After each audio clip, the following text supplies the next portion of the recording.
10 on Your Side returns to our investigation from a year ago into the relentless opioid crisis. We wanted to see if we're making a dent in what some are calling the worst health emergency of our time. Are heroin, fentanyl, and addictive pills continuing to take lives at increasing rates? And are there any signs of hope?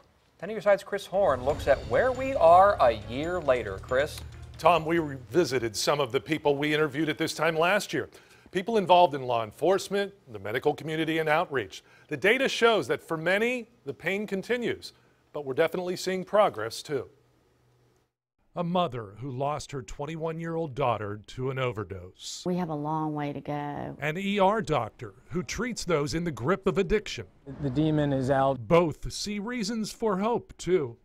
But let's start with the most grim indicator of the problem, the number of people dying. Statewide, the number of opioid overdose deaths increased 8% last year, from 1,138 to 1,227. The numbers are still really large. I mean, we have more deaths now than car accidents. We have more deaths than guns. Opioids kill more than breast cancer. But the numbers here in Hampton Roads are more encouraging.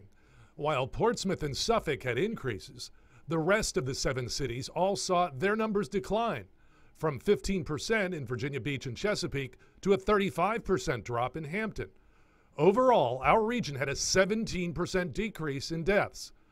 One possible reason for the improvement, more widespread use of Narcan, the overdose reversal drug. And it is literally saving lives every single day. Currently, all of our patrol cars is outfitted with Narcan. Our officers have been trained, and our goal is to preserve life.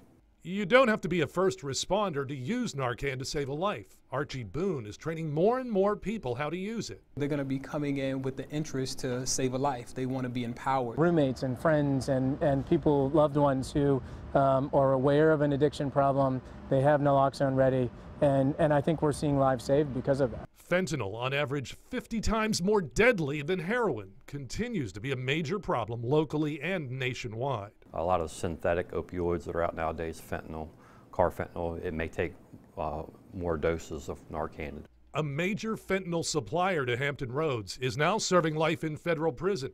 His operation smuggled fentanyl aboard buses inside stuffed animals. That case is just one example of how we will continue to be aggressive in going after dealers and traffickers. Addiction often begins with prescriptions. Dr. Ben Fickinger says people are getting smarter about the pills they are prescribed. I'm asked much more frequently now by parents, by patients, people who are concerned about the addictive property of opiates. And people are asking Weems those questions too. The FBI has recognized her with a national award for her outreach. 5 years after her daughter's death, she's starting to sense she's making an influence. And I get phone calls and I get messages and emails and just people that I see in the grocery store saying, you know, Carolyn, I saw your video or I heard you talk. And opioid abuse education just got a major boost. The Virginia General Assembly has passed a law that now enables every public school to put an opioid curriculum in place. It even cites the one already in use in Virginia Beach as a model. And as we reported earlier this week, Virginia is getting an additional $9 million to combat the opioid crisis. Chris Horne, 10 on Your Side.